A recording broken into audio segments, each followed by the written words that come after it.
Episode 1. The Sacred Room of No Return. In the bustling city of Akanzu, where neon lights clashed with ancient traditions, stood a church that was both a sanctuary and a spectacle. Blood River Ministries International. Its founder, Prophet Kwaku Madu, was more than just a man of God. To his millions of followers, he was a divine oracle, a holy man whose prayers could pull riches from heaven and cast out demons with a single breath. But inside his home, behind the grandeur and gold-framed portraits, was a locked door. A forbidden door. The locals whispered about it. The servants crossed themselves near it. Even the pets avoided that wing of the mansion. That door led to what the family called the Sacred Room. Only 2 people ever entered it, Prophet Kwaku himself, and his mother Mama Uduak, a woman with eyes as sharp as cutlass steel and a voice that could freeze boiling water. They claimed the room was ancestral, a holy sanctuary that protected the family's spiritual legacy. But behind closed doors, it was a ritual chamber, one with a thirst for blood and secrets. Those who dared to question it didn't live long enough to ask twice. The prophet's daughter, Afi Madu, had always been curious. She wasn't just another churchgoer hypnotized by her father's so-called miracles. She grew up in the mansion. She saw the way the house changed on Fridays, how shadows stretched longer, how the air grew heavy with smoke, and how tribal drums began to beat from within that cursed room.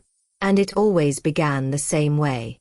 Every Friday night, Prophet Kwaku would strip himself bare, naked as the day he was born, and walk into the sacred room with nothing but a candle in hand. The door would slam behind him, and the drumming would start. Not from speakers. Not from musicians. From something else. Something living.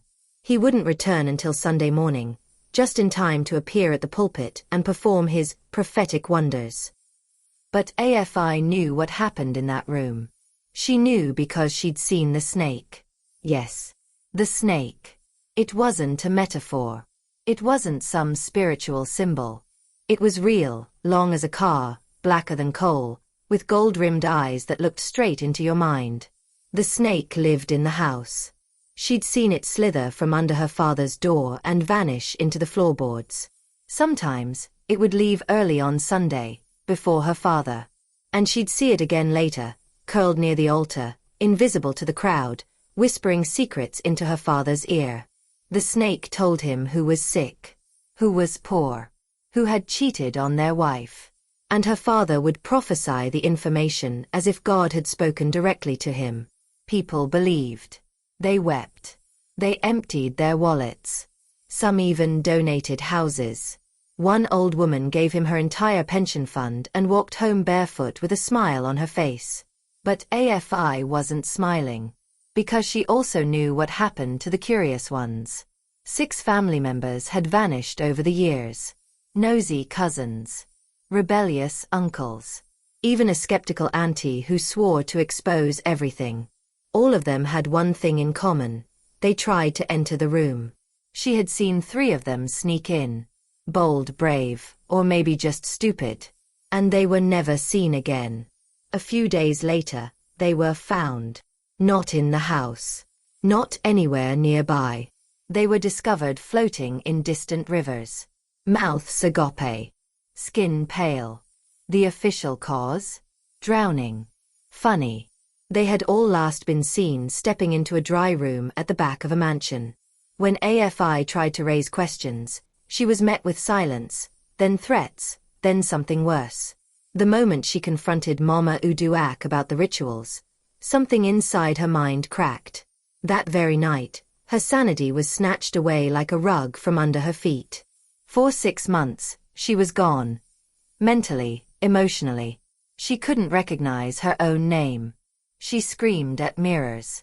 She scratched the walls like something was inside them. Doctors labeled it a psychotic break. Her father said it was stress. But Afi knew what it really was. A spiritual punishment. And when she finally regained her sanity, she tried to speak again. Only now, everyone looked at her with pity, like a ticking bomb. "Careful," they'd whisper. "You know how she gets."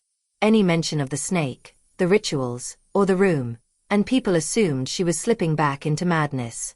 But the final straw came when her mother returned. AFI's mother had died years ago. A mysterious fall down the stairs, though some family members whispered that it wasn't an accident. But one night, as AFI lay in her bed, the temperature dropped. The air grew thick, and the mirror began to fog, though no one had showered. Then she appeared. Hovering. Head twisted unnaturally to one side. A face that was once beautiful, now stretched and broken, still wearing the clothes she died in. Her lips moved slowly, without sound at first. Then the message came clear. Stop talking, or I'll take you with me. The ghost was no stranger. It was her own mother. But whatever came back wasn't human anymore. It was a warning. After that, AFI ran. She left the mansion. Left the city. She went into hiding, hoping to find peace. But she knew peace would never come as long as her father continued. Because every Friday, Prophet Kwaku still walked naked into that cursed room. Every Sunday, the snake still slithered into the church. And the congregation, blinded by false miracles, cheered louder than ever. What they didn't know was this. The prophet did not preach with the Holy Spirit. He preached with a serpent coiled around his soul, and a ghost keeping watch over his secrets. And this was only the beginning. Like and subscribe for episode 2.